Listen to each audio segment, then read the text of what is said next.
Before we get things started this weekend, we got to make fun of the Cleveland Browns. We got to make fun of Dillon Gabriel. We're on Stefanski getting fired watch. We're on Shedeur Sanders watch. And this team has been a wreck all year with the quarterbacks. We got more to go over today. We got more on Dillon Gabriel. But before we dig in, you need to click that subscribe button right now because we're on this side quest of watching the Cleveland Browns, making fun of them day in and day out with how they're handling the quarterback position. We're making fun of Dillon Gabriel. We're making fun of their roster moves. Come join me in this journey because you're watching your Browns lose on Sunday and you need somebody to crack jokes with through the week. Click that subscribe button. Stop missing out. But the big question here is Stefanski starting to get worried about Dillon Gabriel? Like, is he getting worried about his investment here? We need him to let it rip. The offense is available. Guys are available in this offense. He's got to be able to trust it. And I think that's why I asked you the question, does he have buyer's remorse already? Because I think the expectation was that he would come in and be able to do those things. I don't think he has buyer's remorse. I think he has, I can't believe I had to put this guy in here this soon. I'm trying to look at Dillon Gabriel in the prism of he's starting too soon. He's starting way too soon. I thought he was a career backup. I think he's going to be a career backup.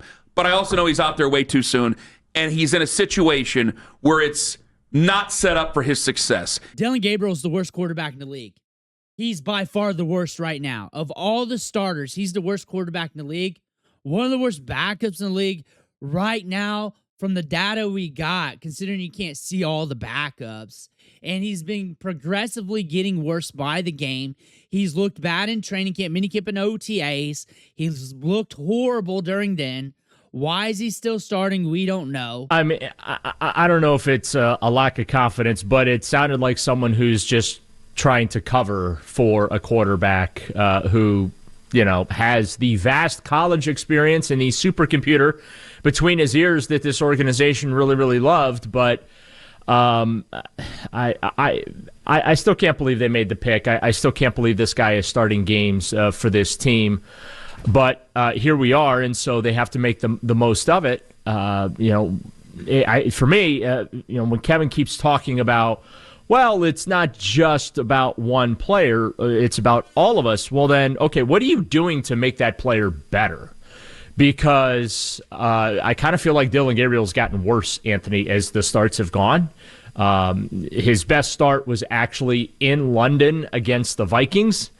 And it's progressively kind of gotten worse. Now, some will say, well, the Miami game, because I think it was like 13 of 18, but he threw for like 125 yards in that game, okay? Like, let's, be honest about it. He doesn't stretch the field. He doesn't elevate players within the offense around him. Certainly, yes, he could use a better supporting cast. There's no question about that. The receiving room is the worst in the National Football League by far. Also might be the shortest, but they also have one of the shortest quarterbacks in the NFL. So, it's it is what it is. Deshaun Watson could come in and mess this up. He could mess this up big time. He could be thrown in once he's back, and that is the Stefanski move. That is the two-condom approach this staff likes to do just to keep it safe. Go with what you're used to. Y'all forgot about Four. Y'all forgot about Four. Four ain't out there looking comfortable. He's Four comfortable. He ain't trying to play either. Deshaun Watson ain't terrible. Is he not ready? I would take. I know Deshaun Watson going to throw for more than 115 yards. I believe that Deshaun Watson, in all his faults, will put up more passing yards and throw down the field more than 4 yards on average. I guarantee you that. We got more information just recently about Shedeur Sanders' back from last week. Very interesting. I guess the coach said Shedeur wanted to play, but no, his back was actually it was getting checked out the whole week last week. It was actually a problem. This staff does not develop its players. That's one thing you can say. This is not a franchise, a system for development. That is the keynote that we got from this training camp, minicamp, and OTA period. Like, they did not invest in reps and manage the reps of these quarterbacks, knowing the talent of what they had, especially with Shedeur Sanders and Dillon Gabriel. You can make the excuse early, round 3 versus round 5, but when you started seeing the completion rates, when you started seeing how bad round 3 was versus round 5 and how round 5 was crushing the level you had them at, it was time to bump up the level and time to bump up the competition. That never really happened. And now Stefanski's rolling into a bye week, holding on to that. And you got the Jets coming up. That defense can go into cruise control, lock up that offense. Judkins could crush. And all Gabriel has to do is not make mistakes. But that does not mean it's optimal. That does not mean they're going to win with him. It means they'll probably win in spite of him unless something changes. Because if something doesn't change, nothing's going to change here.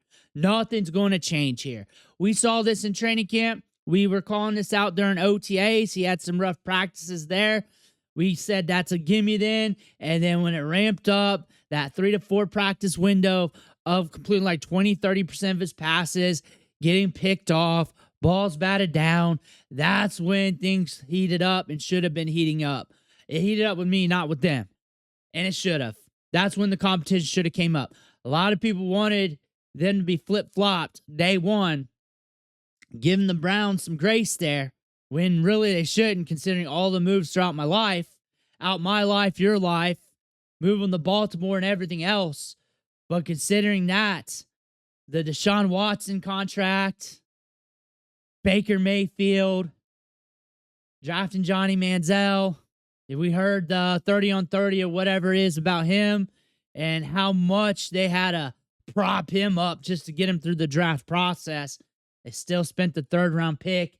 Brandon Whedon, all that. He was collecting AARP, Social Security, while playing quarterback. All that. Browns were going to Brown. That's what I told you going into the season. That's what I told you guys in May. You guys were hyped up on Shedeur Sanders, and I told you they were going to mess with him. They were going to mess with him. The best he could do is keep stacking days. Keep stacking days. Put out good practice tape. This is a team that's going to give you and allow the beat writers to provide good practice tape for you every single day, and just keep doing it. He did that. He did that. He did that. He kept stacking days. That's all you could do. Like, this team was going to mess with him. This team was going to do this. Now, was that what I wanted to do? No. Like, I would have brought the heat mid training camp, added in reps, brought in the competition between him and Gabriel. Like, I understand round 3 versus round 5. I understand that. But it's coming ahead right now that they did not develop these young quarterbacks. They did not invest in these young quarterbacks. And it's time to make the move. It's time to make the move. Ross Tucker yesterday said, hey, I don't think Dillon Gabriel was that bad, was a testament that there's some people in the media turning a blind eye to this still, with how putrid this is, and still giving Stefanski some grace, the coaching staff some grace. The change needs to be made.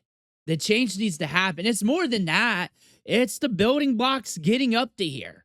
It's not ramping up the competition. It's drafting 2 quarterbacks of this magnitude when you know you have no building blocks or plans in place. It really stems from that. It stems like years and decades prior to that. But going back to draft day, draft weekend, like, if you did not have a plan in place for the development, even after the draft, after you knew what was coming up in rookie camp, minicamp, and OTAs, even during rookie camp, you saw him ball out. You saw him do that. You knew there was promise there. Like, things could have been planned better. And now you lost Pickett and Flacco. Granted, you didn't think that. But also, it was in the cards that Pickett and Flacco was going to suck.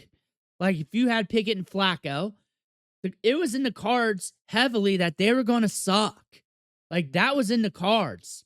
Flacco was sucking, but you can put on the Browns, but it is what it is. Like, it wasn't looking good.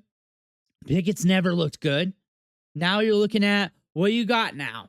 You got the 2 rookies that you did not develop. And now you're going in your games here with Gabriel as a starter, and you're not sharpening your blades on your insurance policy, getting him reps with the ones. You're not doing that. So if Gabriel goes down, twisted ankle, you're going to just throw him in there. Just throw him in there. Never working out with the ones, barely with the twos. Like, you're just going to throw him out there. Considering the situation. Why? Why be so ill-prepared? You were ill-prepared all training camp, minicamp, OTAs long with your development of your young players. You had 2 first-round picks in the chamber here. You might have more if you make some trades. Considering there's Myles Garrett rumors, you might have a lot more coming back at you. I'm not making that a call or a take. That is just what's been floating around the radio stations. But if you don't see what you have, you're going to have to burn some picks on a quarterback. And we got a quarterback class that has been rather volatile right now in college football, up and down every single week. One guy's the next guy, while the last next guy is falling down. And we keep seeing this week in and week out. Like every cluster of 2 or 3 weeks, you got the next guy.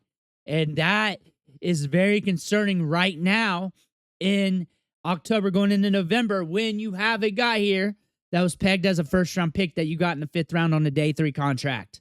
That's free right now, pretty much, that you can throw out there. But you're not.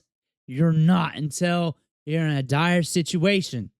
You have a large sample, about 5 games or so, that you're probably going to look at them this year. But you better get them ready. You better get them ready because Gabriel's not for long. Let me know what you think in the comments below. I want to hear about that. Make sure you hit that subscribe button on the way out. One thing for watching. Catch you on the next video.